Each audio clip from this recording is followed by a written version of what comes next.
everybody? Welcome to another episode of Purple Insider. Matthew Coller here, live here on a Wednesday evening. And as always on Wednesdays, this is your show. Questions, comments, anything that is on your mind, I am willing to answer, and we'll have a lot of fun with the conversation here over the next hour plus. But I also, as I always do on Wednesday, have a bunch of notes and things to talk about that I gathered from TCO Performance Center and elsewhere today that are of interest, starting with the Cam Robinson trade and the final details to that, whether he's going to play, the injury reports for both teams, and the vibe from TCO Performance Center that I know that you guys are very interested in finding out. So throw the comments, questions into the comment section, and I will go back and forth with you guys for a while, as always. But let me just begin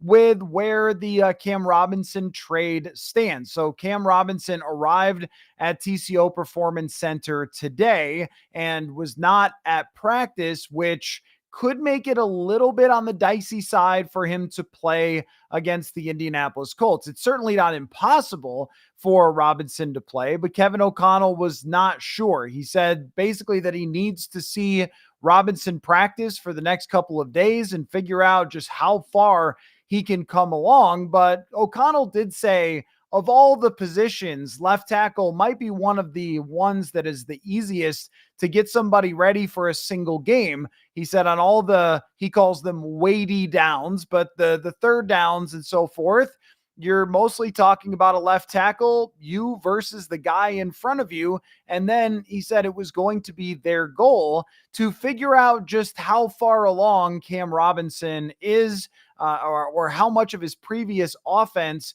he is able to apply to what the Vikings do. So he said that sometimes it's just about learning new language and they can help him along. And I'm sure that Blake Brandel, if they needed to do this, could give him some pointers about what he's supposed to do on a given play. But that is a position that is a little bit easier than maybe some other spots to throw someone right into the mix. And we have seen numerous players over the years, including TJ Hockenson, but even Amari Cooper this last week, thrown into the Wolves in their first game with a new team and just kind of figure it out. Might be a little bit easier for some spots, but if Hockenson could do it at maybe the most complicated position intellectually, tight end, where he was able to in 2022 arrive on a Tuesday, play on a Sunday, and play way more snaps than everybody expected in that first game for Hockenson, then there's a good chance someone who's a veteran player and has been around for as long as Cam Robinson could be thrown into the mix. If not, then they'll want to get him a full week of practice for next week. I tend to think that part of the value of trading for him is being able to plug and play in a really important game against the Indianapolis Colts, where the Vikings have to get back on track here because 6-2, then two terrible teams the following weeks on the road in Jacksonville and Tennessee. And you're trying to get to 8-2 by the time you're going to Chicago. But this is going to be the toughest challenge against the Colts. They have a good enough defense. They have an offense that can move the ball. So if you can get Cam Robinson in there right away, even if he doesn't know 100% of the offense, and they'll have to direct him a little bit on how they pick up some blitzes, what types of calls for shifting the protection, and some of the run stuff. If you're running duo, how you do it with the left tackle and the left guard. But so many of these things at that position are similar from team to team. It just comes down to maybe the language that he would have to try to cram for a specific week and a specific game plan. So he's not going to have the same type of knowledge of everybody else who's been working together for a long time. But for a given week, there is a decent chance that he could come in and play. But understandable, they want to see where he's at with practice before they just send him out there. And they may end up having to play David Quessenberry if he is not ready to go. And Quessenberry was on the injury report today with a knee injury, but he was limited, so he did practice. He wasn't a DNP. And Quessenberry can play for a game or two. He is a experienced swing offensive lineman. He's done everything along the offensive line. So if Cam Robinson can't go, I would assume that it will be Quessenberry rather than a big shift where you're asking Brandel to move and then plugging in Risner and then changing a bunch of different parts. It would make more sense to just play Quessenberry if they're going to do it for one game, if they need to. But there is a feeling maybe that Cam Robinson still could potentially play, even though he just arrived in Minnesota today.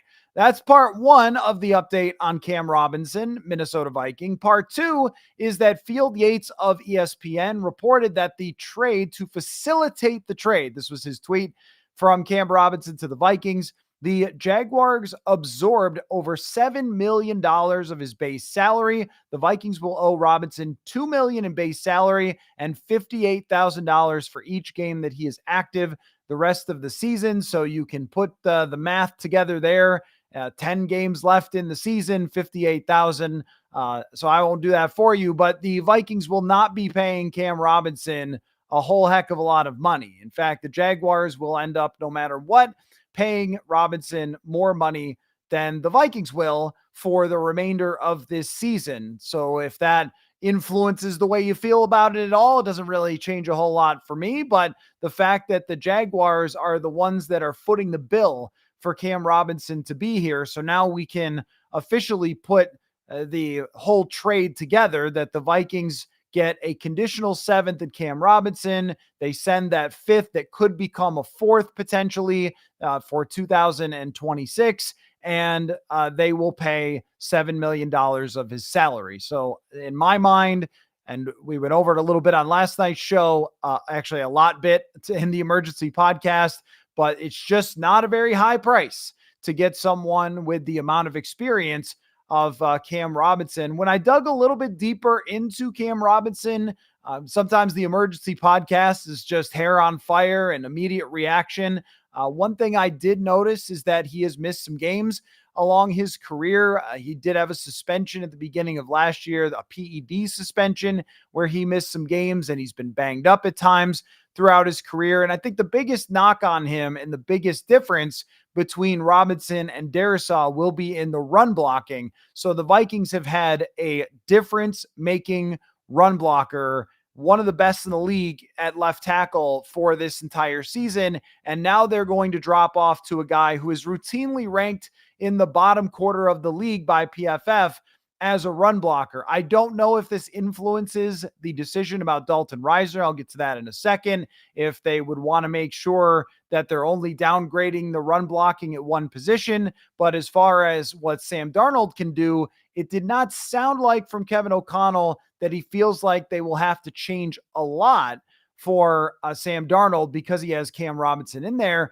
But he did emphasize getting the ball out of Sam Darnold's hands. That was a part of the discussion today with O'Connell, was talking about he praised Darnold for that 25-yard check down pass to Josh Oliver and said that sometimes he can't wait quite as long, and I'm paraphrasing here, but can't wait quite as long for things to pop open, rather maybe just get the ball out of his hands. And he will have to do that. He should have been doing that to some extent already and not taking some of the sacks that he's taken, but will have to do it more. Cam Robinson is a good pass protector. He's not Christian Darrisaw as a pass protector, so it does weaken the line still a little bit there. But overall, not a whole lot as we put a bow on that trade that was given up for Cam Robinson. The other thing from today is that O'Connell was a little dodgy about Dalton Risner. There were several different quotes, one-liners that you could pull to try to read into it, but didn't give us a very clear answer. It stuck out to me that O'Connell said Risner will be, quote, very much a part of the conversation. I don't know what that means. A conversation at right guard, presumably. Whether they want to stick with Ed Ingram or not, I don't know. I would be on the side of putting in Risner. And I had a few questions from folks about Risner and the fact that he's moving positions and the fact that he has not had a ton of interest around the NFL previously to make him a starter on the offensive line. And I think the way that I look at it is just the current right guard position is not very tenable. You can't have Ed Ingram giving up the most pressures of anyone in the league, having the lowest PFF grade of anyone in the league, blowing up plays routinely from the right guard position. And he hasn't been that much of an above average run blocker by his grades either. So you are talking about someone who has allowed that position to just be a door right into Sam Darnold's lap all season long, and the progress has not been made. Whereas with Dalton Risner, I think that he went to the market searching for a starting job, a locked in, you get your big contract after the way that he played last year for the Vikings. Starter, you're the guy, and it's just not out there for him. And the reason is because of his run blocking. He is not an exceptional run blocker. He's not built really like a run blocker. He was a tackle in college. He was moved to guard. But last year, he graded as the 20th best guard in pass blocking, gave up 0 sacks. He has good technique. He can anchor himself against bigger guys. He's a veteran player, and he's also been practicing at right guard since training camp. He did have the injury, but he was practicing the whole time and then comes back, practices for a few weeks. And for someone with his amount of experience, it won't be the easiest thing in the world. But I also think that he can be an average pass blocker or better than average pass blocker, which would be a big upgrade from a guy who is ranking as the worst pass blocker in the league at right guard. In my mind, it's time to make that change. We'll see if they're going to do that. They do have some tough interior defensive linemen coming up. DeForest Buckner at the top of that list, assuming Jeffrey Simmons is still a Tennessee Titan. Also on that list, I think that you want Dalton Risner doing battle with the best of the best.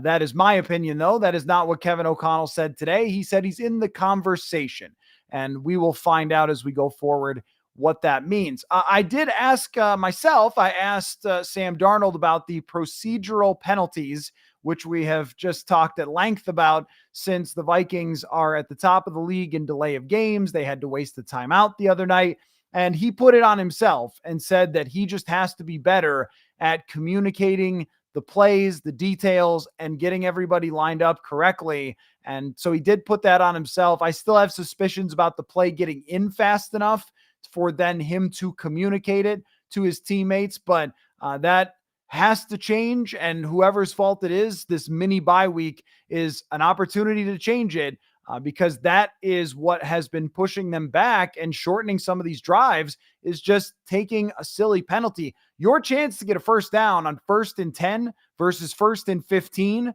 or 2nd and 10 versus 2nd and 15 is so much different.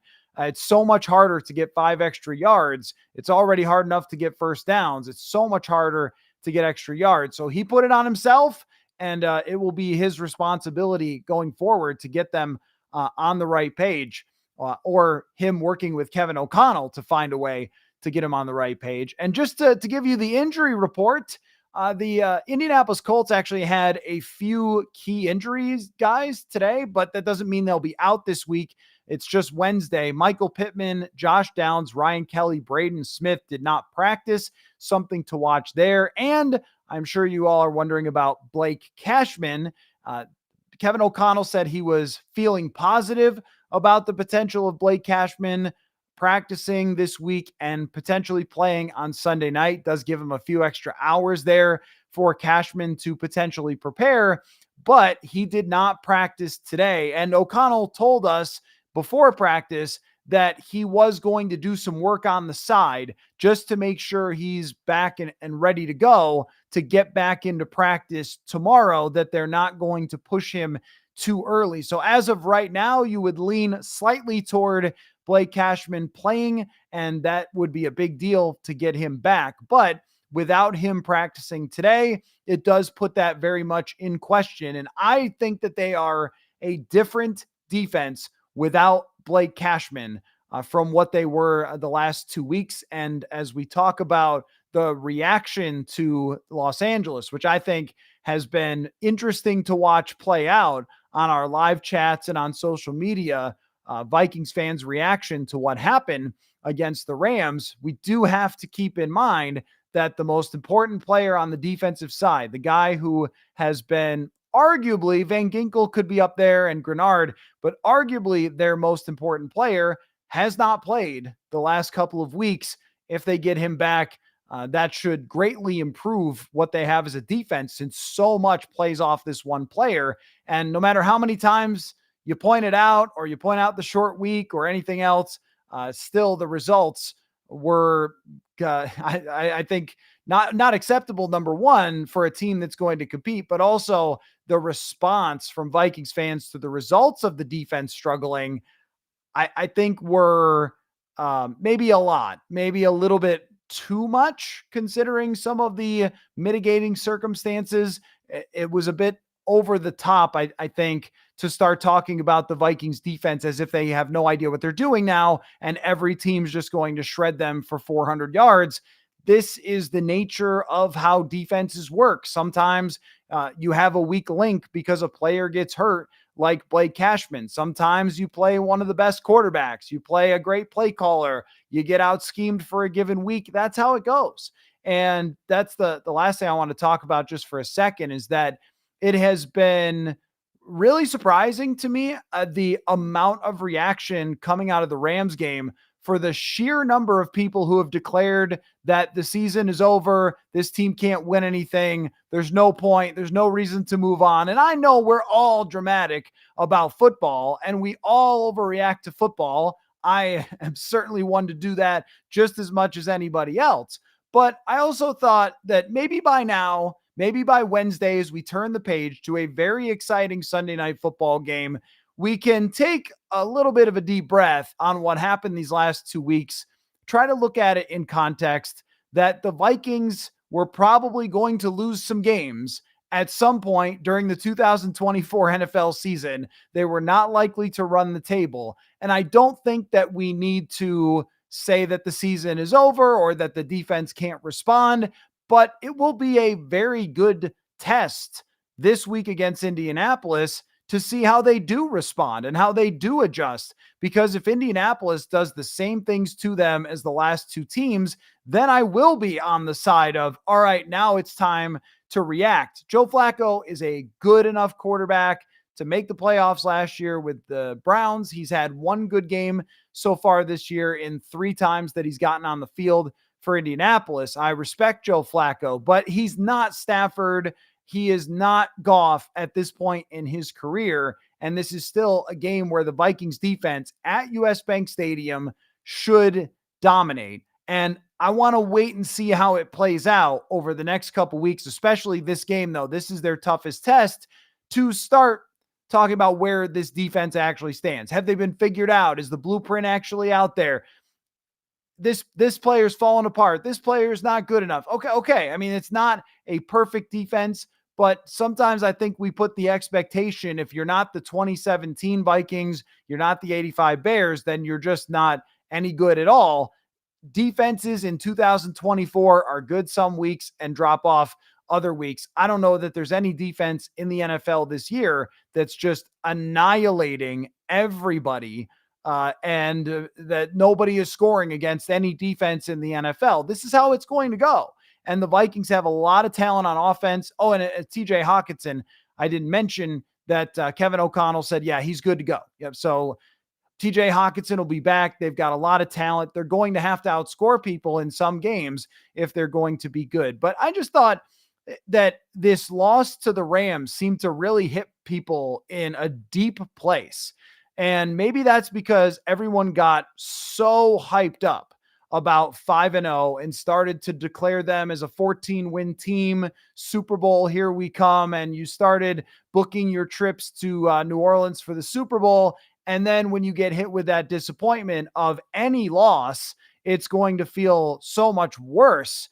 But I think when you lose 2 games by this much, by really 1 score in both games, if you don't count the face mask that wasn't, and 2 points against the Detroit Lions, it's not time to be going this far and declaring the season over and getting into how long it's been since the Vikings went deep in the playoffs and all those types of things that at the beginning of the season, I think we all kind of agreed, let's just see how this thing plays out. Maybe it'll be fun. Maybe it'll be interesting. Maybe Darnold will have one of those Jeff George type of years and we'll see how it goes, or a Case Keenum type of year.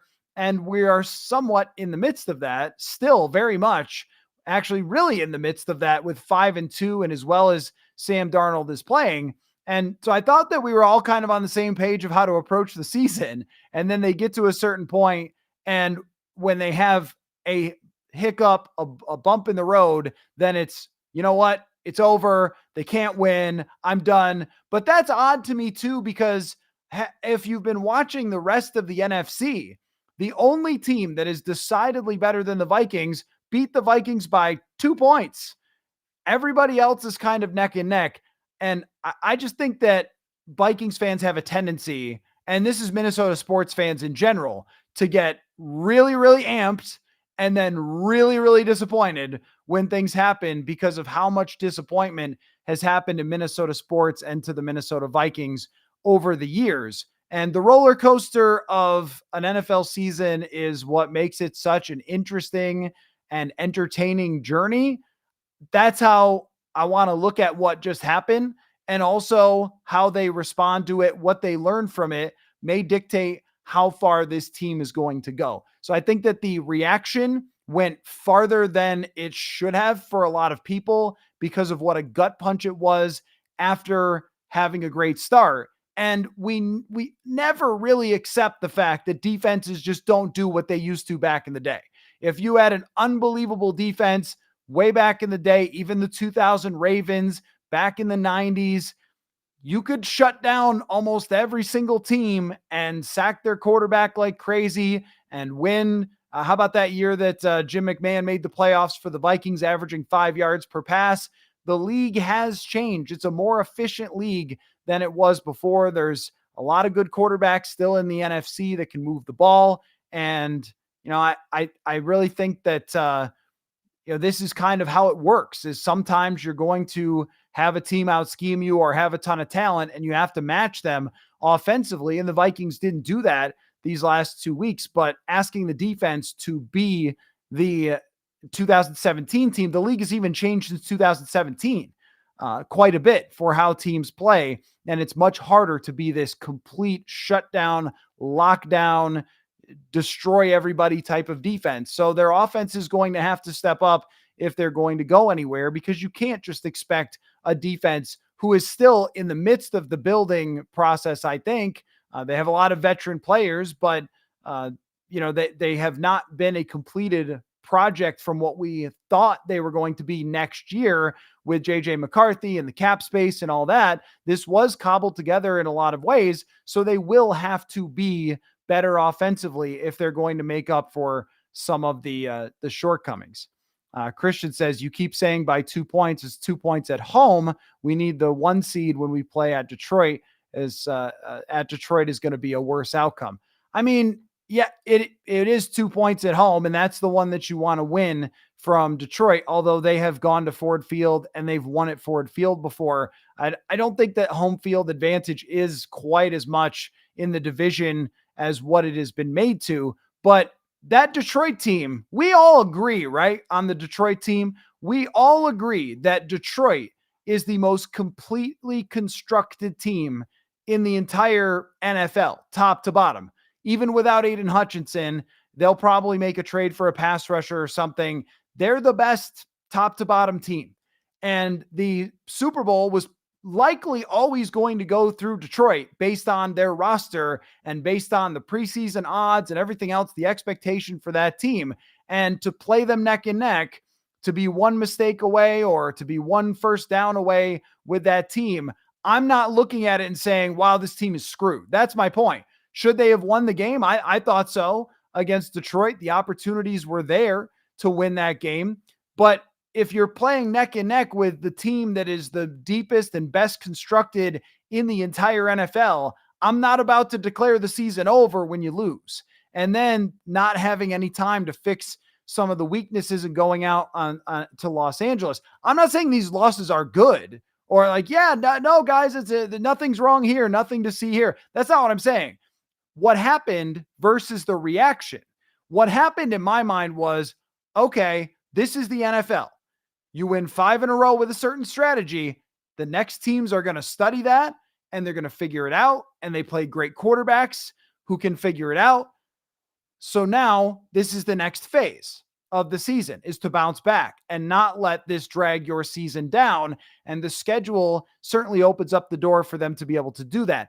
What I'm saying is this is part of how it works for everybody all the time, except for the few rare teams in NFL history that go 15-1 like 98. Sadly, I have news for you. That season will likely never be repeated in the NFL by the Minnesota Vikings or almost any other team ever again. I mean, there's just too much parity in the league. Nobody can come in like Randy Moss and just slaughter everybody. That's just not how the NFL works now. There have not been, since the Patriots, how many instances have there been of a team winning even 14 or more since the Patriots went undefeated? And again, that was with Randy Moss. Very few, right? Very few, if any. Since then, it wasn't going to be that. It was going to be a season that had some ups and downs. And against the Rams, I think we know what happened. They were able to copy the blueprint. Stafford had a really good day. Now they have to adjust. That's everybody's season. The Buffalo Bills looked like they were down when they lost to Houston, and Josh Allen went 9 for 30. The last couple of weeks, they fixed what ailed them. They made a trade. Now they're great again. And now they're favorites for the Super Bowl again. And now Josh Allen's a favorite for being the MVP again. You can do this with almost any team.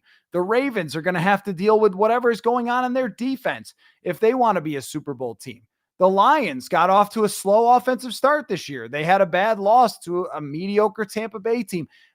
Philadelphia. We were leaving Philadelphia a little bit for dead earlier in the season, and now they're back. San Francisco could bounce back. This is the ebb and flow of the NFL season. If they let what happened those last 2 weeks carry over, then I think we're talking about whether this season could go tumbling down. If they beat the Indianapolis Colts and they are 6-2 in their first 8 games and they've played, by the way, this team has played, according to Pro Football Reference, the second most difficult schedule in the NFL. That's not going to be the case the rest of the way. I think I saw 10th in win percentage, but of course they're playing NFC North opponents. Outside of that, teams that can be good or bad on a weekly basis, and then very winnable games coming up. So declaring anything about the season being over or players being busts or get rid of this guy or that guy, okay, that to me seems like you got really, really amped up and then it rained on your parade a little bit, but that doesn't mean that the season has to be over. So we'll start to find that out. All right, let me get to your questions here. James says, given the results against the last 2 potential playoff teams, what do you believe our potential playoff matchups? What do I believe is the potential playoff matchups? Well, of course, as of today, it would be against the Atlanta Falcons. I have a tough time believing that the Vikings will win the NFC North because of the aforementioned Detroit Lions. They still could, but Detroit is going to have probably a pretty good second half of the season as long as Jared Goff stays healthy. The Green Bay Packers may run into a few more bumps, but I see the Packers and Vikings neck and neck in the NFC North. And where it gets interesting is in the NFC East, because you have the Eagles, the Commanders. I can't see more than one team from the South or the West making the playoffs. So my guess would be that the Vikings are going on the road to face a division winner to start the playoffs, that they would go on the road to somewhere like Atlanta. I would have to look at a bracket to figure this out, but maybe whoever the NFC West team is, that they will finish somewhere, 4th, 5th, is a 4 seed get a, so 4th, 5th, 6th. I don't know that they'll be the 7 seed. That would kind of take quite a drop off, but maybe somewhere in the 4 or 5 and going on the road in that first week to try to win a playoff game. Yeah, I mean, you would absolutely prefer that they beat the Lions and that they beat the Rams and that they were in first place and trying to win the division and getting that bye. It's a huge advantage. And if they can do it, then we'll find out in the next few weeks what kind of role that they can get on. But I think if we're being realistic, it's probably that. It's probably a 4 or 5 seed going on the road. And it would be really something if they went to Atlanta for that game. That would be some kind of high entertainment if it was a revenge game, Vikings and Kirk Cousins at Atlanta for the playoffs. But that's kind of how it's tracking right now. And if we go back to the beginning of the season and we think about where this team was and where we thought of them as a team in transition, I believe that I said the standard at the beginning of the season for success was going to Detroit in the final week with something to play for. And if you're going somewhere for a playoff game with Sam Darnold and with the team where it's at right now, that's an entertaining season where you've got a chance going into the playoffs to make something happen. And that's for where they are as a franchise. That's a good place. It's not quite the same place you thought it was going into the game against Detroit. And maybe that's the hard thing to deal with at the moment, but things can still change. Sean says lots of talk about Turner's snap count lately. I wonder if it's time that Kwesi Adofo-Mensah or Kevin O'Connell instruct Flores to play him over Pat Jones. I feel like Flo only plays the young players when he's forced to. Every player is in a different spot. Now, I don't think that this is a situation where, I mean, Kevin O'Connell has the final say on everything because he's the head coach of the team. But I'm pretty sure that Brian Flores has full command of that defense. And Kwesi Adofo-Mensah is, I think, doing a good job with this roster and setting them up for the future with the salary cap, the trades, the opportunities to bring in free agents, all that stuff. But I would not want the general manager of the team trying to pull rank or step in and tell a coach who he's supposed to play. I am comfortable with the explanation at the moment for Dallas Turner snap counts. Eyebrows are raised. There isn't any question about that, but it doesn't seem like it's time yet to make any declarations on that or for coaches to start fighting with general managers of he's playing, he's not playing, you need to do this or that, because we're 7 games into his career. Now, I did have a theory as I was doing a little more investigation last night on the statistics when it comes to the snap count. My theory about Dallas Turner and Patrick Jones and the difference between them is that Grenard is going to play almost every snap because he's a beast. He's just a great pass rusher. You're not taking him off the field. You're not taking him out of his position. So Grenard is locked in for almost every play. The other guy is Andrew Van Ginkel, who you can move around to different places. But if he moves around to a different spot on the defense to get Turner on the field, he has to do Andrew Van Ginkel's job. And Van Ginkel has dropped back in coverage more than any other edge rusher in the entire NFL. So if he is filling in on a play for Van Ginkel, he has to be able to handle the coverage responsibilities and the potentially the run game responsibilities as well. Patrick Jones has dropped back 1 out of every 10 snaps into coverage so far this year when he's in, which is sort of about the same rate as Andrew Van Ginkel. So he's taking a lot of that type of role from Van Ginkel as an edge rusher when he comes in. And I think that there's more trust for Patrick Jones to be able to be in the right spot, understand what he's supposed to do assignment-wise. And also, we can't take away from the fact that Jones started the season great and put on a show against San Francisco. Is the best game I've ever seen him play, which may have influenced his snap count staying higher. That's all part of it. And when teams are attacking the middle of the field, when teams are running successfully, it may just be harder to get Dallas Turner out there, the short week and the preparation. All of those things could have played into it. That said, Dallas Turner needs to play more and Patrick Jones needs to play less.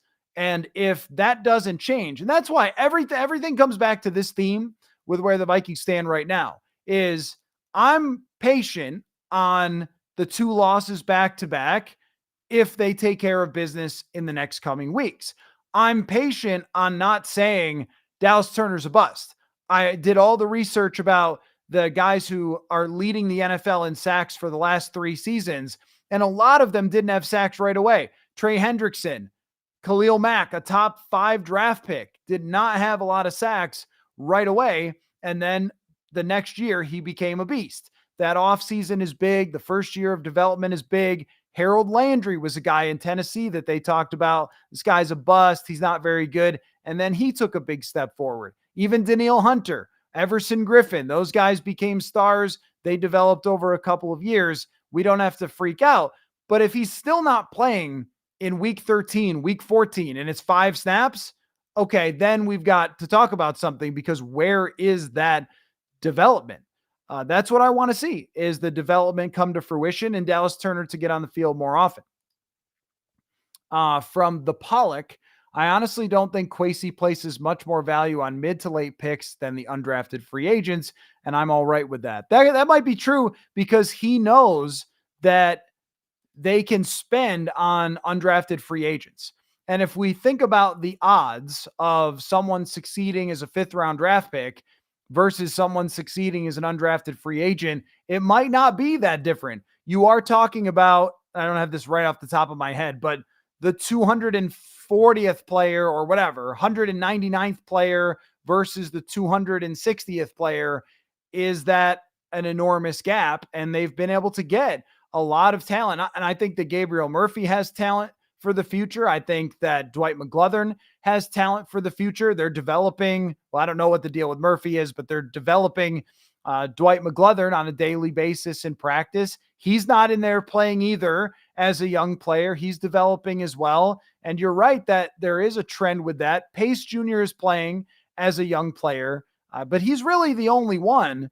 And he did have a lot of experience in college. I don't know if that played into it, or he's just a unique kind of dude in that position, or if he was just the best player that they had and then he turned out better than they thought at that spot. I'm not sure. But in this position, Dallas Turner is one of the youngest players in the league. I was looking at this yesterday. There's only a couple guys who are 21 years old on defense that are actually playing more than 50% of the snaps. People have asked me about Leatu Latu and Jared Verse. Those guys are 24.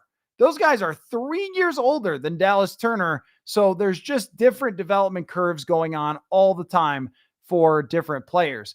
But I do want to see more of him going forward.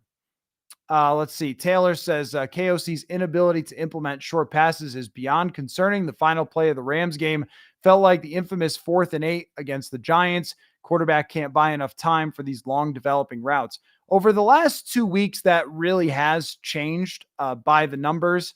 I wrote this in a story somewhere, but the underneath stuff has been successful for them over the last 2 weeks. And I would have fully agreed with that statement against the Jets. But then it has changed. And that doesn't mean they're not running guys downfield. It just means that there were more checkdowns, there were more underneath stuff, but penalties and sacks really hurt them. And then just not being on the field because the defense was on the field for the entire game. It felt like the Rams had a lot of long drives that kept them from really getting a lot of chances to potentially score. They did a good job, in my opinion, against Detroit of throwing the ball underneath, and Hockenson changes that dynamic entirely. There is a very difficult balance, and O'Connell talked about this today. So O'Connell more or less agrees with what you're saying, that you can't just hang on to push it down the field all the time, that you have to be smart about these decisions and avoid sacks. And that is where Hockenson may come into the mix and be a big deal. But it is a very difficult thing to balance for a quarterback and a play caller. When you have a quarterback with an arm like that, who has done as well as he has on play action and pushing the ball down the field, and he's so accurate throwing it down the field, and he puts such great velocity on it. I mean, the touchdown to Jefferson down the sideline against the Lions, just wow type of plays that they've been able to convert. And then you're saying, well, maybe less of that. It's a mix that they have not found, and that has, I think, put Sam Darnold in some tough positions at times. There have been other times when I've watched back the film and I've thought, okay, I think he was supposed to go underneath on that one. He really tried to hang in there and force it into a spot, especially that interception against the Lions, where the check down was right there and there's 2 defenders over there. And the Sam Darnold decision-making is something that I think is always kind of going to be a battle And it's one of the reasons that he hasn't been a starting quarterback and doesn't make 50 or $60 million is because of that. So that's something that they're working their way through. But I don't know that they're ever going to get that exactly right. What they need is the game managing Sam Darnold from early at the beginning of the season. He's game managed a little bit better. And I think the way that he has played over these last 2 games was easily good enough to win. They just needed a stop from time to time. And we would have been talking about what a good game Sam Darnold played. If he plays very similarly to the last 2 games with occasionally going downfield, getting rid of the ball for the most part, and I don't want to see him scrambling backwards and taking 12-yard losses on sacks anymore. But usually that type of performance is going to win them the game.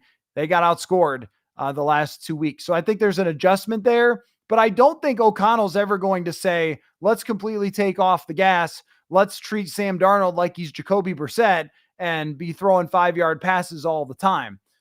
It's an interesting dynamic with dealing with a guy who has that arm and receivers that are that good downfield, with also getting the offense to get first down after first down. Let's see. Dan says, let's not forget Kwesi and KOC are looking for extensions. They want to win this year. Would not be shocked to see another trade. I don't know how much that plays into it. Maybe it does a little bit. They do have contracts for next season, so it's not like they're fired or they're here in the future. It doesn't have to be quite that.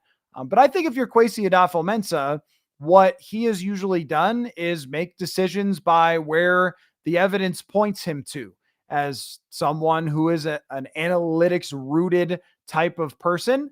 I think that you make this decision of the trade deadline in part by just what your statistics are telling you. And this game could have an impact on that. The difference between 6-2 and 5-3 is pretty enormous. I mean, 6-2 with the next 2 opponents coming up and then Chicago that's beatable, you are driver's seat at that point. 5-3, you feel like an average team that could go either way, and you're maybe not as willing to do it. And then there's also the potential for a trade of the JC Horn idea, which I love so much, sending a first-round pick to Carolina for JC Horn, giving him the extension, getting your shutdown corner for years to come. I've always liked that concept. The multi-year player. You guys love Dexter Lawrence. I don't think they're giving him away. Jeffrey Simmons, something like that. That deal doesn't really matter whether they're 5-3 or 6-2. You just do that to get that guy on your team over multiple years. If there's another rental, that may depend on whether they win this week or not. But the under the radar type of numbers, or the under, I don't know what you call them, the analytic, I don't like to call them that because they sound complicated, but the numbers that point us toward whether a team is actually good or not, like the DVOA or expected points added, they say, and strength of schedule, like they say good things about this team still that would be worth giving attention to the roster with a 5th round pick or another 2026 draft pick if they can add to the team and give themselves a better shot. And I just cannot reiterate enough times that the NFC doesn't have another team outside of Detroit that you are just like, okay, NFC's got 5 great teams. We're not one of them. Good night. It's more like, are you the 3rd best team, 2nd best team in the NFC still, somewhere in that range? Well, if that's where you're at, then you should improve your roster and take a shot. George says, under the radar issue is stopping running back Jonathan Taylor. Gibbs and Williams set the table for both of those quarterbacks last 2 weeks. Great observation, George. I totally agree. Taylor has been awesome this year. It does help that he's got a running quarterback and he won't this week, but definitely Jonathan Taylor could be an issue for this team. And I did want to see, as we look at how exposed were they on defense, I did want to see how do they play when they're facing a team that is ahead and who is running the ball against them, or neck and neck in a game, and they can still run the ball. And Detroit ran it well, and LA ran it well. And if Indianapolis runs it well, then you're right. Then Joe Flacco at that point will have a chance to be able to cook on offense versus the Vikings, because the running game can set him up so well for play actions and just getting off chunk yards. We saw the explosive play with Jahmyr Gibbs running for a touchdown. Well, Jonathan Taylor was that level of a prospect as well. And we've seen it at times throughout his career, what type of explosive plays he can still create. By the numbers, he's one of the best running backs in the NFL once again this year. It's a big factor. And that is a legitimate, serious concern for me about the run defense, because I think that teams want to run at Jonathan Grenard. He is so good at pass rushing. Can you wear him down? Can you force him to tackle all day? That's what I would be doing if I was facing off with this Vikings defense. And I expect that we will see that still from the Indianapolis Colts, and they have to have an answer for that. Brett says, is it possible to have a run blocking lineman package and a pass blocking lineman package, just like we have for wide receivers and running backs? Both packages can do both. Well, number one, you want to avoid too many tells to the defense. So that one's difficult to do. If you're running Ed Ingram in there every time you're going to hand the ball off, and you're running Dalton Risner in there, also subbing linemen is a lot of work. Having a lineman at 300 pounds hustle from the sideline, screaming out there, trying to get into the huddle, getting him the play, then getting him up there, getting him set. I think the linemen also like to be in a rhythm in a game, play after play after play, rather than, hey, go sit on the sideline. I've never seen teams rotate linemen. There has to be a reason for that. Maybe it's something I can ask at some point to somebody. But I just think it's hard to do. You want to have the chemistry. You want to have the communication. I think that's probably why, is that there's so much working together that if you are Cam Robinson and one play Blake Brandel's in there and the next play Dalton Risner's in there and the next play, right? I think it can be a little bit difficult to communicate and to get on the same page and to be consistent. And you also just don't want to give away what you're doing based on who's in the game. The Vikings kind of mess around with some of that when it comes to Trent Sherfield, where Sherfield will mostly be in for runs, but every once in a while it's a play action. But receivers, they run all day. They're track athletes. It's not hard to get them off the sideline into the game, getting running route and things like that. I think it's a little tougher for the big boys to do, and it would really kind of mess with the operation. But I think that what they have to decide, because where you're going is probably the Ingram and Risner issue. Although Ingram is not graded great this year as a run blocker. He's never really graded great. It's been okay, but not like phenomenal at any point. But what you're really getting to is, which sacrifice do you want to make? A lot of times in the NFL, because there's 32 teams and there's injuries like crazy and there's 17 games, teams have to decide, how are we going to paint over this problem that we have? How do we mitigate our weaknesses is as important as how you take advantage of your strengths. And you have to ask yourself, would you rather have better pass protection up the middle, or would you rather have more physicality in the run game? I'm taking better pass protection up the middle all day. Kind of reminds me of the Brett Jones issue we ran into a few years ago, where they kept playing Dakota Dozier because he could reach the linebackers or something in the run plays, but then the pass protection breakdowns would blow up entire drives and games, and they just kept letting it happen. Well, I would rather have a miscue that maybe Aaron Jones can make up for and get 3 or 4 yards than having the right guard position exploded and the quarterback getting sacked. Mike says, I wonder if, short of a Super Bowl, Kwesi Adofo-Mensah will ever get credit. He has done everything ownership is determined of him. Certainly might have liked to tear down like Poles did with the Bears. Right. Yeah, I think when Kwesi Adofo-Mensah arrived here, he probably did want to tear it all down like Ryan Poles had the opportunity to. And then, boy, Poles played that well to fill out his roster, to get Caleb Williams number 1 overall. And that's a promising team going forward within the parameters of what they were asked to do and be in a competitive rebuild mode. To have a 5-2 season right now with a journeyman quarterback who was a backup last year and have an opportunity to win the next few games and be right there in the playoff mix with the best teams in the NFC was largely a function of dealing with the salary cap and deciding when and which players to move on from, and kind of taking their medicine a little bit last year with the adjustment of not having Thielen, not having Delvin Cook. None of those players, Zadarius Smith, even Delvin Tomlinson, none of the players that they've let walk have been difference makers for their teams outside of Danielle Hunter, which they replaced with Grenard and Van Ginkel. That was the trade-off they made there. But the older, expensive players that they let walk and then replaced with younger and in some cases just as expensive, but players like Cashman and players like Grenard and Van Ginkel, multi-year contract players to be a part of the next winning window, that was a good job by the organization as a whole. And I think that one of the things is the obsession over the draft. I mean, people just absolutely love the NFL draft. And when it doesn't work out for your team, it's something that seems like no one can ever let it go. Odd though, I don't remember talking much about it in 2017 when the 2016 draft had gone bust because the Vikings were good. So this year it's been a discussion all the time, even though they're good. It's a little bit different there. But as far as the way that they have operated as a team, drafting their future quarterback, moving on from an older, expensive quarterback, and having a chance in the future to spend as much as they need to. They've proven that they can make trades and bring in difference-making players. I felt going into the season that they had put themselves in a really good position to compete for the future, and nothing that's happened through 5-2 has changed my mind on that.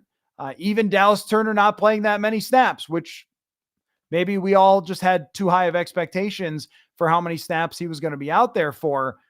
But the way that they've been able to play the market of undrafted free agents, regular free agents, the salary cap, the quarterback that they drafted, I think the organization is in a very good position to continue to compete this year and going forward. And that's what you were looking for when they hired Kwesi Adofo-Mensah, or what the ownership was looking for was compete every year, be in the mix every year, but also build towards something that's even better. Well, that's where JJ McCarthy will come in the future. And this season was always going to be weird for us, for you, for me, for everybody involved, because JJ McCarthy is traveling around with the team now. And it's like, yeah, that's kind of the golden boy. That's the guy that they really want in at quarterback. But Darnold is playing really well and is winning games with this team. So kind of don't look over there, Sam Darnold. Just focus on what you got to do. But that guy is actually the future of the franchise. We always knew that this year would be difficult to evaluate in a lot of ways because it was in some ways patched together with positions that they haven't been able to fill out yet. And that's because they have a lot of dead cap space remaining over from all those contract extensions for Kirk Cousins. So after that's off the books, that changes the math with things. And then you could start taking advantage of that rookie quarterback contract. But also there's other teams coming too. And it's a tricky race. It's a very difficult job to do. To build a team without the ability to tank and go all the way to the bottom and draft at the top. There's not a ton of precedent for teams doing it. I mentioned Buffalo when they drafted Josh Allen was kind of the example of that, of when they had Tyrod Taylor and they moved on and they went to Josh Allen, and that's what they're trying to do. And the year before, and the Kansas City was like this too with Alex Smith. The years before Mahomes took over and Allen took over, their teams made the playoffs. The Bills made the playoffs and were in a playoff game against Jacksonville in 2017 with Tyrod Taylor. They lose that game. They move on to Josh Allen. The rest is history. Alex Smith is in a playoff game. They had a good season. Smith led the league in quarterback rating. They moved on. So this is not the first time this has ever happened. And I think they've navigated it well. But there will be challenges going forward. So evaluating this season was always going to be tricky for us. And I think about order all the time. If things happened in a different order, but it was the same result, what would that feel like? If they won, lost, and then won the rest of the games and were 5-2, it would be a very different discussion. But winning 5 and then losing the way they did has kind of changed the vibe a little bit. But I haven't changed my view on where they stand long term. Kyle says, between defensive tackle or corner, what is your opinion on the biggest priority? Can I have both? I would like both. Gosh, that is a hard question. I think that priority versus opportunity are two different things. I might go corner with both answers, but there's definitely more opportunity for corner than there is defensive tackle. It's really, really difficult to rip offensive tackles away. I'm sorry, defensive tackles away from other teams. They are just very valuable and very important. And guys who get after the passer, teams pay them a ton of money. Look at Arik Armstead.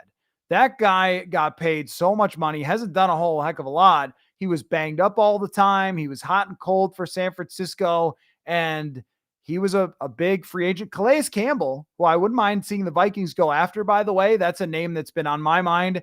Like, why not? Why would Calais Campbell stay with Miami? He pressures the quarterback. He's a good player. They're struggling. They're probably not going to make the playoffs. That screams to me conditional 2027 pick or something. I don't know how far you could trade out if you're the Vikings, but that kind of rental player, there's not many options out there. Whereas in the cornerback market, I think there would be more.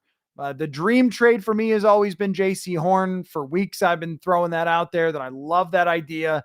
Denzel Ward, I like that idea. Newsome.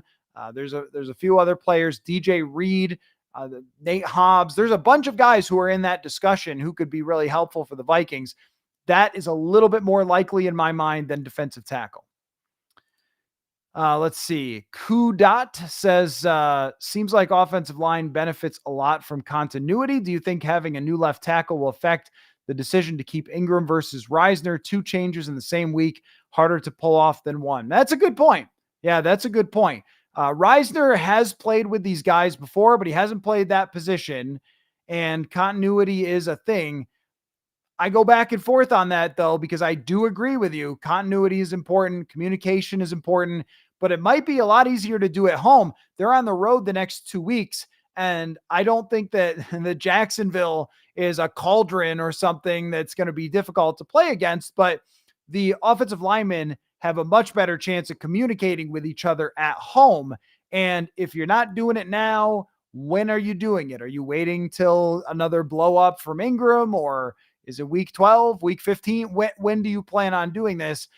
I would rather just see the better player get in and play now and figure it out from there, even if there are some moments where they struggle to communicate with each other and have chemistry. The run blocking is going to be a problem if they play Risner. But if you keep going this way, Darnold is going to take more shots up the middle. And Robinson's a good pass blocker, but he's going to face more pressure from that side. And Robinson has had his health issues. So is he going to play 10 straight games too? If you're having a left tackle who's not quite as good as Darisaw, or Quessenberry has to play another game or two, and at the right guard, you're giving up pressures like crazy up the middle, that's too many weaknesses for me. Odell says, in your opinion, who's to blame more for this 2-game losing streak, offense or the defense? I mean, there's a lot of factors. Also, does something have to be 3 to be a streak? I think like 2 is just a pair, back to back. I think you got to be 3 to be a streak. If I'm I think of it NBA Jam terms, if you got to hit 3 shots in a row on NBA Jam to be on fire. So I would call it a back-to-back loss, but anyway, that's not the point. I'm just bringing up NBA Jam. But I think that it is about 10 different factors. It's not one person. It's not O'Connell or Flores or Cashman or Stafford or McVay or Ben Johnson or Jahmyr Gibbs or the offensive line of the Lions, or it's a lot. I know whose fault it's not. Will Reichard. The kicker, it's not the kicker's fault. He's been great. Everybody else, it's a little sprinkle of everybody. Certain players looked like they needed a rest. playing on Thursday. That's part of it, is that you're not going to play on 3 days rest again the rest of the season, and you have older players who need more recovery than that. That's part of it. Limitations on defense. That's part of it. Cashman being out. Darnold taking a few key sacks or missing a throw here or there that could have maybe put Detroit away on 3rd down and 4. Play calling gets thrown out there as kind of this vague term of just play calling. But there have been a couple times where I felt maybe didn't have the finger on the pulse quite as well as it should have been. Aaron Jones being worn down, not having a backup running back in there. Like, there's all these different factors, which has made it interesting to talk about.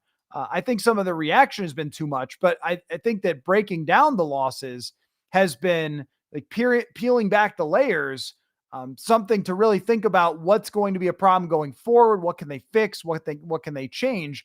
And a lot of these things they can fix, and some of them they can't. If they get a corner at the deadline, that's really helpful to allow them maybe to play a little more man coverage and give Stephon Gilmore a break. He was so good in those first few games, but back-to-back games, playing every single snap, it's just a lot. The same with Harrison Smith. It's just a lot. So it was all sorts of different factors. And at the end of the day, they had a chance to win both games. No, they haven't been blown out or even really had a game where they just were completely miserable. So if they can fix a decent number of those things, then they can get back on track. And they're just not, even though it's Joe Flacco, they're just not playing another good quarterback for a little while that's on the same level. Stafford is playing amazing football when he's got Puka Nacua and Cooper Kupp out there. He was in the playoffs last year with those guys. So you also have to credit those teams for being good and having good players. And the Rams are a totally different team when they have Puka Nacua and Cooper Kupp. Richard says, wonder if Manny will show some Colts defensive love tomorrow, right?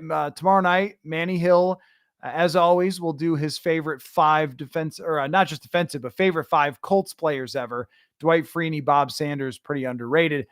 There's a lot of great Indianapolis Colts players. And you never know if Manny's going to go deep cuts or if he's going to go kind of chalk, but it's a fun franchise to look back at their history and how middling they were at times, and then how unbelievably great they were for so long, how much they struggled to get that first Super Bowl with Peyton Manning, really his only Super Bowl, how they let Andrew Luck get banged up to the point where his career was more or less ruined. I mean, it's a fascinating franchise to look at. And you would probably, when we talk about the general manager, the head coach, who's running this team, I just kind of want to direct you over to the Indianapolis Colts to say, like, let's not forget that there's a team that looks like that, whose owner is kind of nuts and who does things like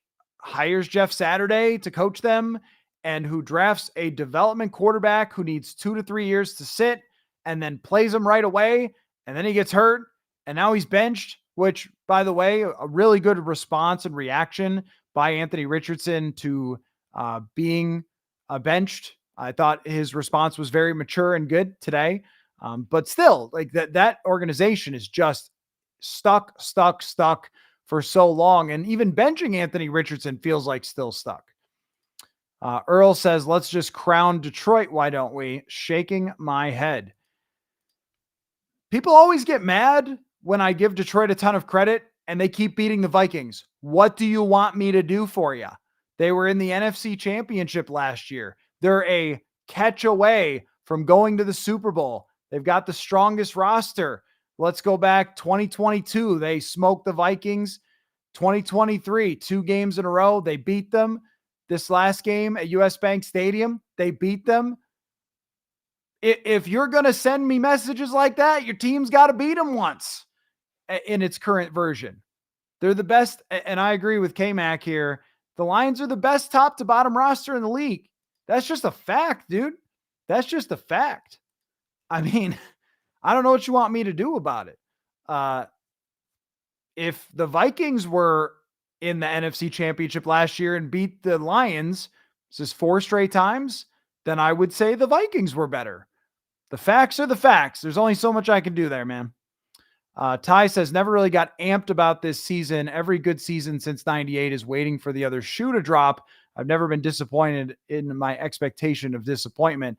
Yeah, I don't like that attitude either because, okay, yeah, I mean, 1998 is like an exceptional season. It's the all-time gut punch. Although we do have a whole generation of people who didn't watch the game who are now adult Vikings fans who will be voting. So maybe we can move on from that. I think that the 1998, if you were born on the day of Gary Anderson's miss, you can rent a car today. So I don't think it has anything to do with now.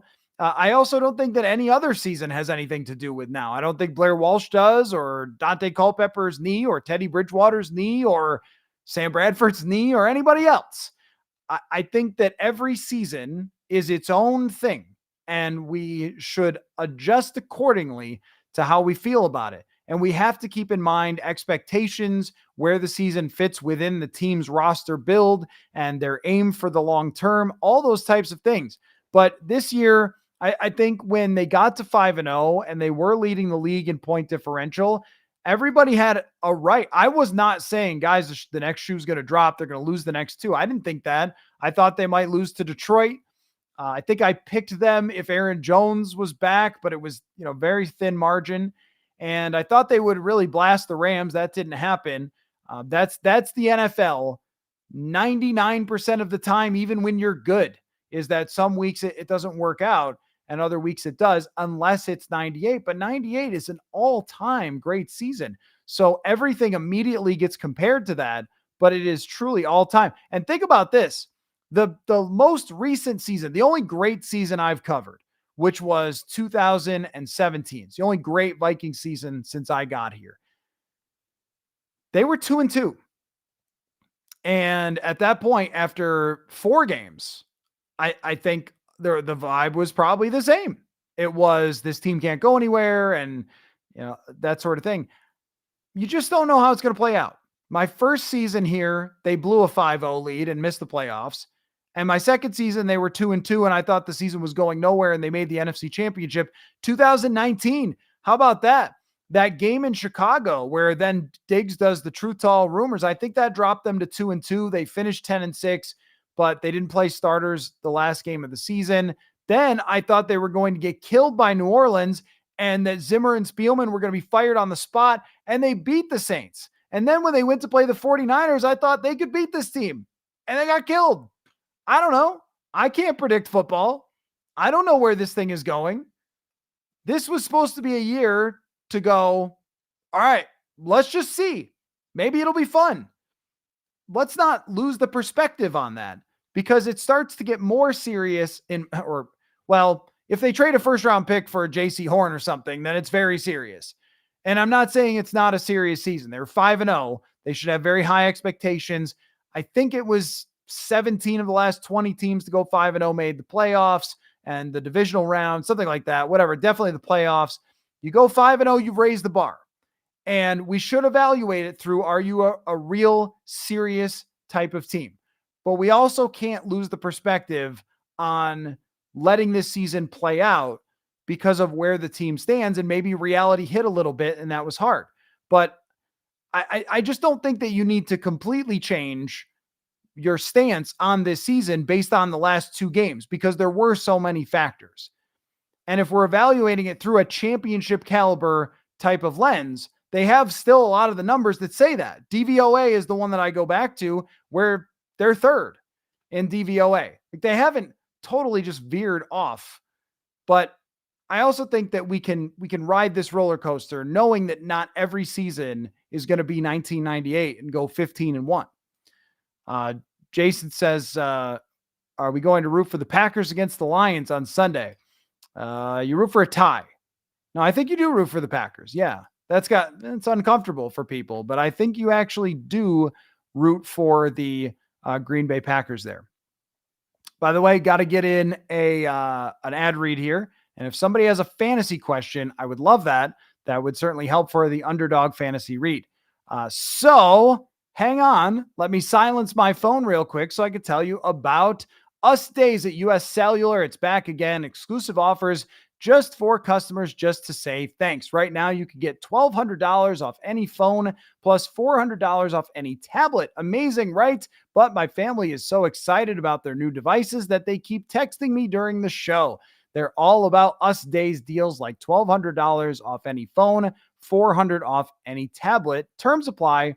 Visit uscellular.com for details. Okay, let's see. Earl says, still have to play the games. Lions are not guaranteed to win the Super Bowl. I did not say that they did. I don't like how everyone is crowning the Lions.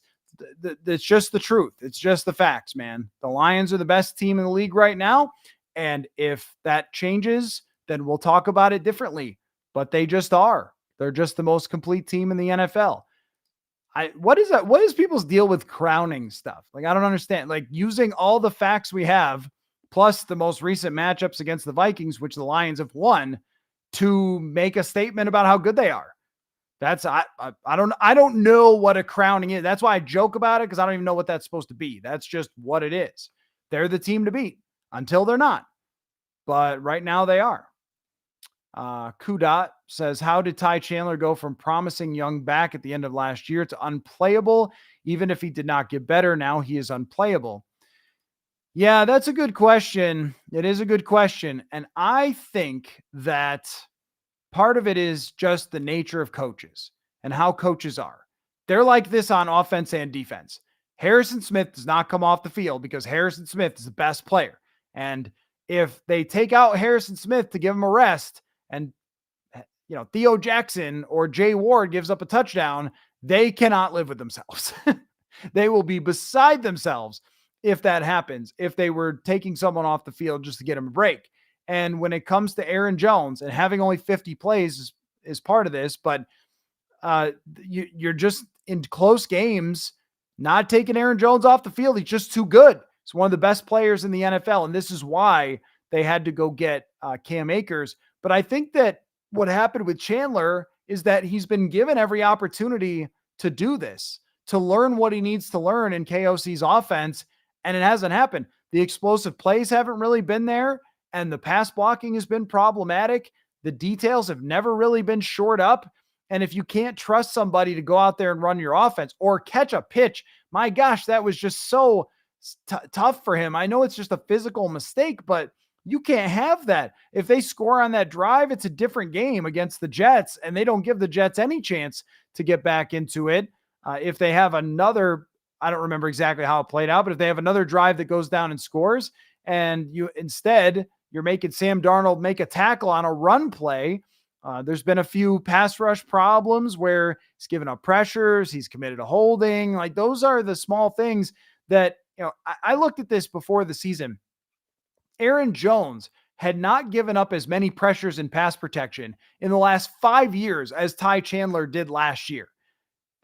Kevin O'Connell, what are you supposed to do there? Because the running backs and pass pro are big in this offense. So that's why Cam Akers is here. I think we'll see quite a bit of him going forward. Samuel says, I like the Cam Robinson trade. If they continue down this path, what is one or two defensive tackle names you would like to trade for prior to the deadline? And what do we give up? Yeah, everybody's got the same top names, and DJ Jones was one that was thrown out there from Denver, but he's now off the table because Denver's pretty decent. Even with a rookie quarterback, they're competing for a playoff spot there. Calais Campbell is at the top of my list. If he's healthy, played last week, if he's good to go, then he would be way up there for me. And I would give up a 5th round draft pick for him as a rental conditional. Maybe I don't know if it's on sacks or whatever it might be, a future draft pick. I don't know how much they have left at this point. As far as can they trade, they got a conditional 6th back from Houston. Can you trade that for Calais Campbell? The prices are low, so they should be looking. There's not that many guys at defensive tackle for rentals. I also like Adam Butler, though. He's not a pass rusher, but he is a beast. He is just a straight up beast. He is super strong. He's kind of a fire hydrant type guy. One of those two for a later round draft pick would be worth it to me. Mike says, Matthew, I'm impressed with your knowledge of Vikings history since you've watched for your whole life. Since you're not from here, how did you go about getting up to speed when you came to Minnesota? Well, that was kind of a lifetime of watching football and studying football, and NFL films is a lot to blame for that. Football cards, video games, magazines, newspaper. I mean, I'm fairly old, so I've been watching the NFL since 1994 or so was probably the first full year I remember. So all of that, I've been paying attention to the Vikings since then. Not to the point of being able to name every single cornerback on the 2001 team or something like that. That's more happened since I've been here, but it's a slow process. I mean, all of my friends here now cover the Vikings or are Vikings fans. So you learn a lot from that way. I had friends who talked to me a lot about some of the funny things of the past and history. And then I've researched, going back farther. I watch old games all the time. I mean, this is what I do. I wouldn't be sitting here for 2 hours every night talking to you guys about this if I didn't really love it. So I put a lot of time into it because I enjoy it. I enjoy going back and watching a game for the Vikings and the whoever, Houston Texans from 2004 or something like that, whatever game it might be. Indianapolis and Minnesota in 2004 was really a heck of a game. Dante Culpepper, Peyton Manning. I enjoy that. I like doing that. In my free time, I do more of this. That's why some of you asked, how do you do these long chats? I'm just talking about football probably with people when I'm not doing this. So that's a big part of it. Jason, the big question for Sunday is, will Zimmer have a bounty on Kirk? Remember, he holds grudges. I thought when they scheduled that game that Micah Parsons would be playing. And it's a lot different now with Micah Parsons not playing. Zimmer is going to throw the kitchen sink at Kirk Cousins. You can guarantee that. But he just doesn't have the weapons defensively that he would have had when we all thought, oh man, this is going to be, put this one on the marquee. This is going to be the most exciting game. And just Dallas has not been on defense that level because they don't have health. They don't have their best player. And there's no way to be anywhere near as dangerous as they were. Atlanta's got a good chance to win that game. Though Dallas, their season is kind of over if they don't win against Atlanta. And I'm not really sure how good Atlanta is.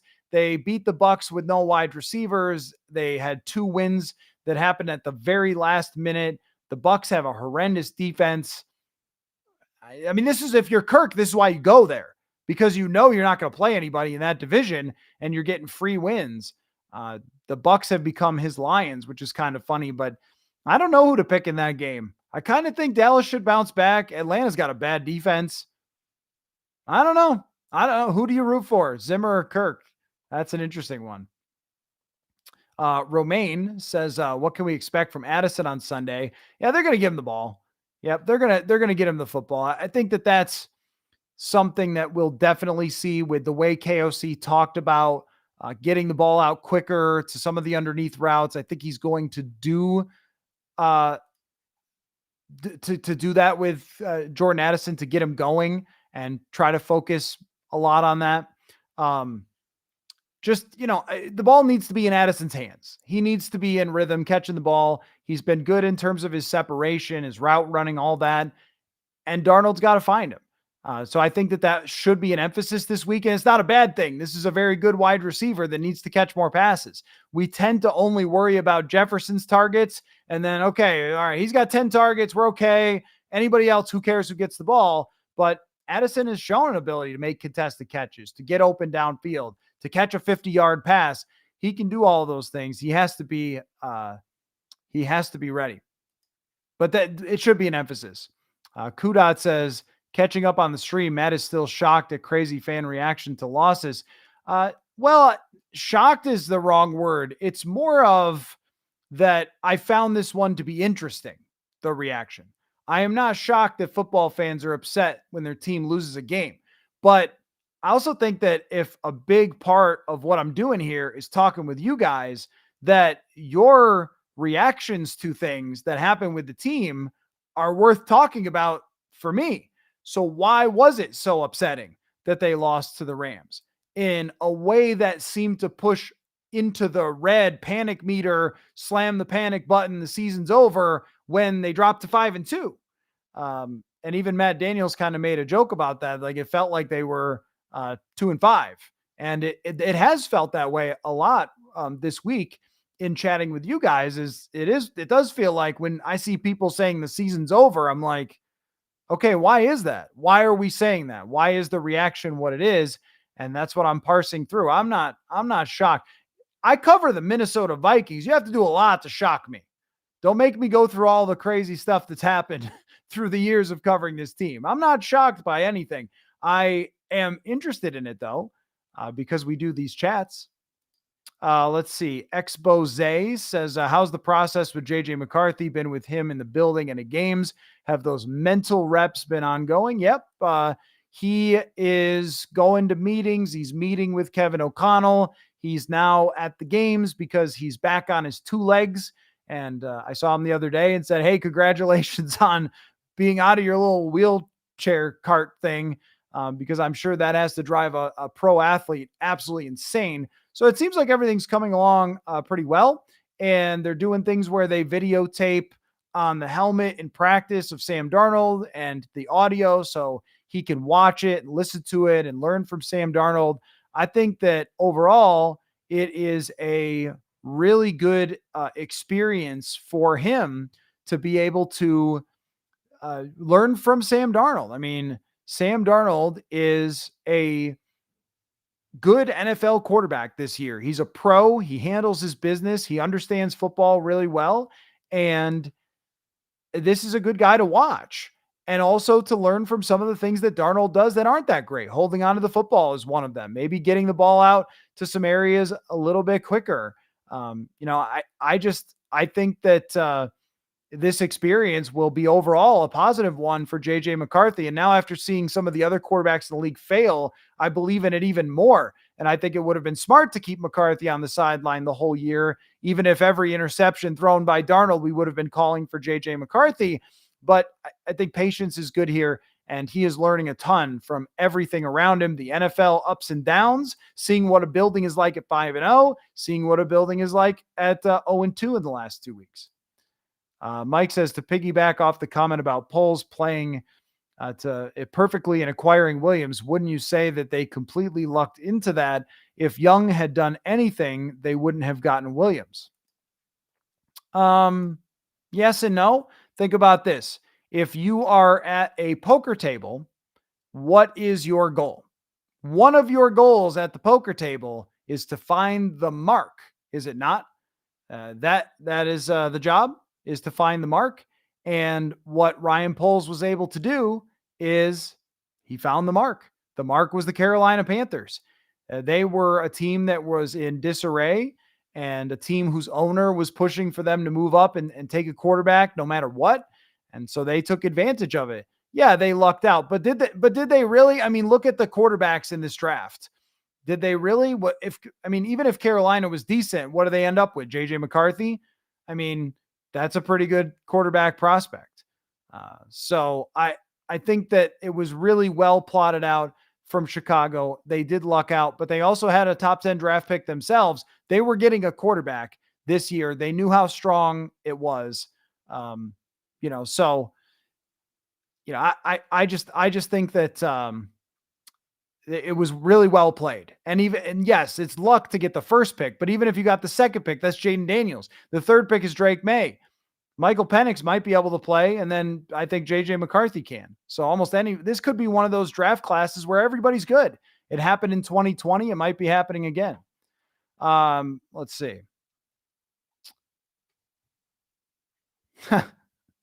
So McCarthy is going to be Allen or Mahomes. Awesome. Well, there's lots of examples though. And, even when we talk about the draft and all that stuff that people love to obsess over, how about the Los Angeles Rams that drafted a quarterback in Jared Goff years ago, and they went out and got Andrew Whitworth, Robert Woods, Sammy Watkins, a bunch of other players using the cap space, and built a team that was really good. It's not that they didn't draft anybody, but they built a team through acquisitions that turned out to be excellent and went to the Super Bowl in 2018. And Goff didn't play a ton in that first year. They had Case Keenum. They weren't a very good team under Jeff Fisher, but they were a team that wasn't that far away either. There is a good amount of examples so far of teams in the last, 10 years that have been able to draft a quarterback and build around that quarterback. And the Vikings have an opportunity to do the same. But in between, they were still competitive and good. Like the Bills were still competitive and then moved on to a different quarterback. So did Kansas City. They're the most obvious examples. Dennis says Cashman is a key person we need to get back. There's no question about it. It's just a totally different team that when they have Blake Cashman or when they don't. I'm not going to spend any time debating the draft thing. This is a 5-2 team that's one of the best in the NFC. There's no reason to relitigate drafts. I will do that. You know what? I'll make an appointment with you guys. How about this? We could talk about the NFL draft the minute the Minnesota Vikings season is over. How about that? And we can talk about every single draft pick that Kwesi Adofo-Mensah and the Vikings whole organization, by the way, makes draft picks. We could talk about it then. As of right now, Colts 5-2 playoff races. Those are the things that that should be concerned about now. There's no reason to keep going back over and over and over again over the same draft picks when your team is good enough to be one of the top 3 in its conference. That there's no reason to be too concerned about a safety who didn't work out when you found another safety who was a 6th round pick from a couple years earlier, or if whatever other draft pick didn't work out, if you found other guys who have filled these spots that have been good enough to put you in position to be a top defense, a good enough offense. I'm just not that concerned about it. It seems to be just a thing to be angry and throw around, that every comment section you're going to find is just, this guy can't draft. So I'm not going to waste too much more time on that. Sean says, do you think that Kwesi Adofo-Mensah is thinking ahead, acquiring Robinson as an insurance policy since 71 might not be ready for 2025? I know we need to tag him, but better to have JJ protected. That's a tough one. I mean, let's see. He gets hurt in week 7. It's kind of probably a 9-month type of injury. Could be back by the beginning of the season. And when you look at someone like Cam Robinson, he's the type that is going to go out to free agency and try to look for a huge contract, I would guess, because there aren't that many left tackles. And even one who's just average overall should get attention from teams that are, struggling really badly at that position.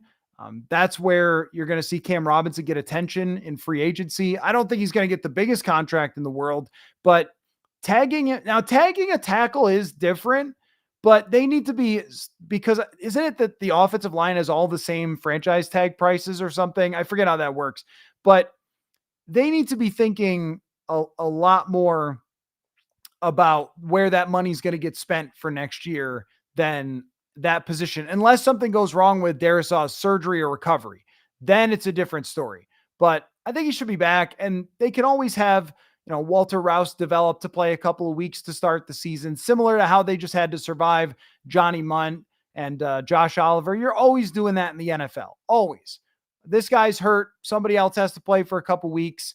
So I don't think that they'll try to keep Robinson around. This is more of a pure rental. Skol Vikings says Detroit's a great team, and the Vikings were tired without Cashman and had to deal with Puka and Cooper. Ben Johnson and McVay won. No big deal. Adjust, get ready for Indy. This is an 11-win team. I mean, I can buy an 11-win team. Yeah, I can buy that this is an 11-win team. If they lose this week, then I'll change my mind. Then I'll start to wonder, okay, are they going to make the playoffs, or is this going to be a meltdown? If they beat Joe Flacco, which they should, Flacco is okay, but this is not Stafford and not Goff.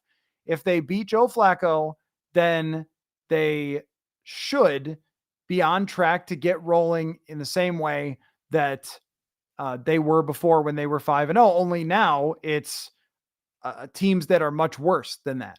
But there will be another letdown game or disappointing game along the way, but they need to make sure that's not this week against the Colts or especially the next 2 weeks against two of the worst teams in the NFL. Ty says, can Ty Chandler, is this Ty bias, Ty, have a resurgence and save his season, or is he just a guy? He's probably just a guy. The issue is that he is so fast. He is so quick. And with the ball in his hands, he always has a chance to create a big play. So you don't want to see him just disappear entirely from the offense. But I think that when you lose the trust of your coaches, then it's hard to get back on the field. And that's why you go get Cam Akers. So probably just the guy at this point. I thought going into the season that it was possible we would see more of a duo with Chandler, but that was up to him. It was really up to him to prove, and he wasn't able to prove that. So now they had to go get somebody else. David says, I'm in a much better frame of mind moving forward in the season than after last night. I assume because of the trade, and certainly hope we get secondary help in Calais Campbell and someone similar or both. Yeah. I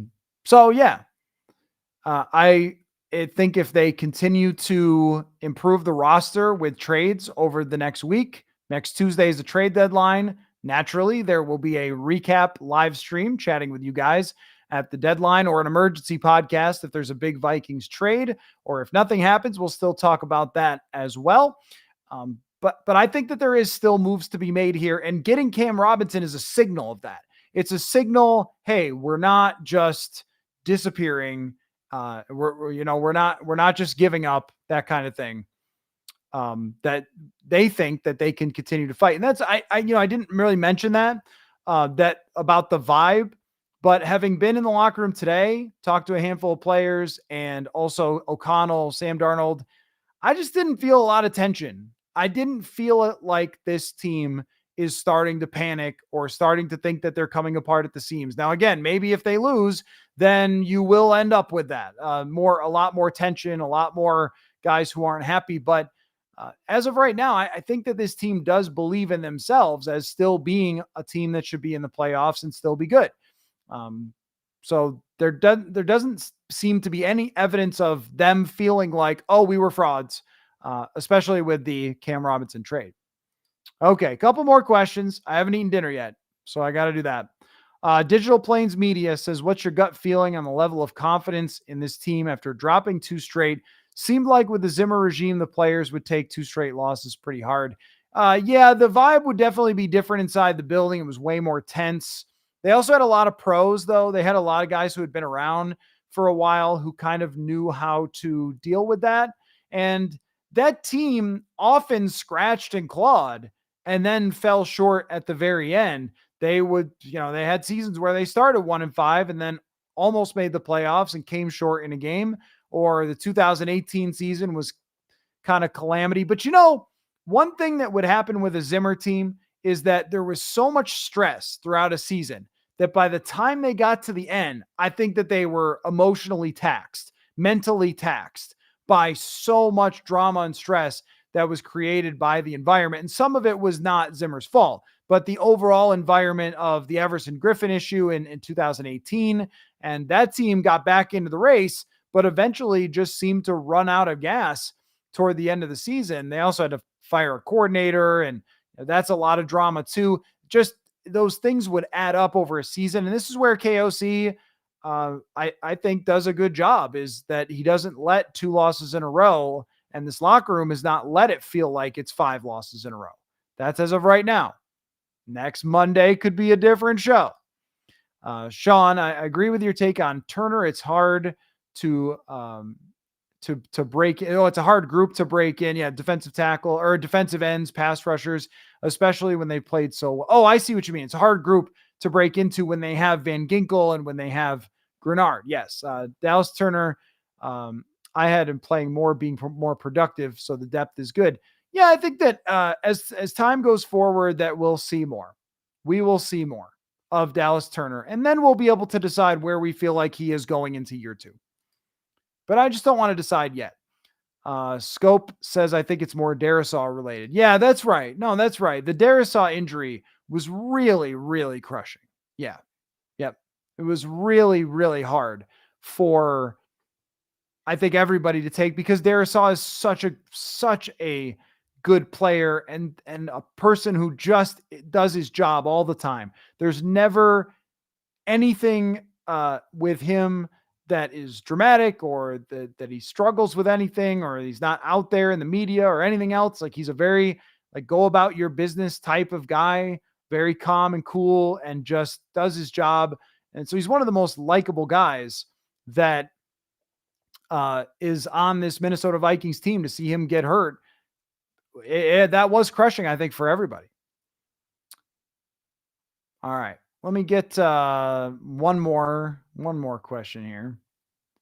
Mike says, given the reasonable non-panic moves made so far, I only see one deadline move, a corner. Yeah, I could definitely see that. Yep.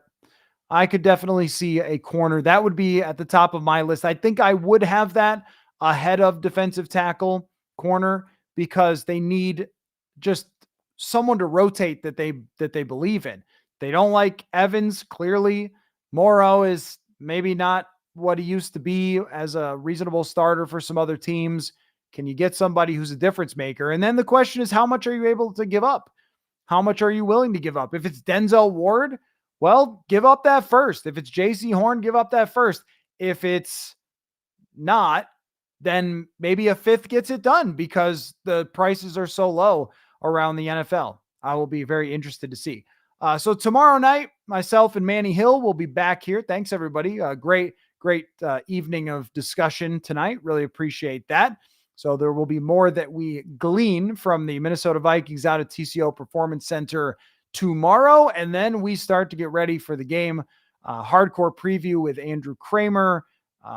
Lots still to come. So thank you again so much, everybody, for watching / listening, and we will see you tomorrow. Football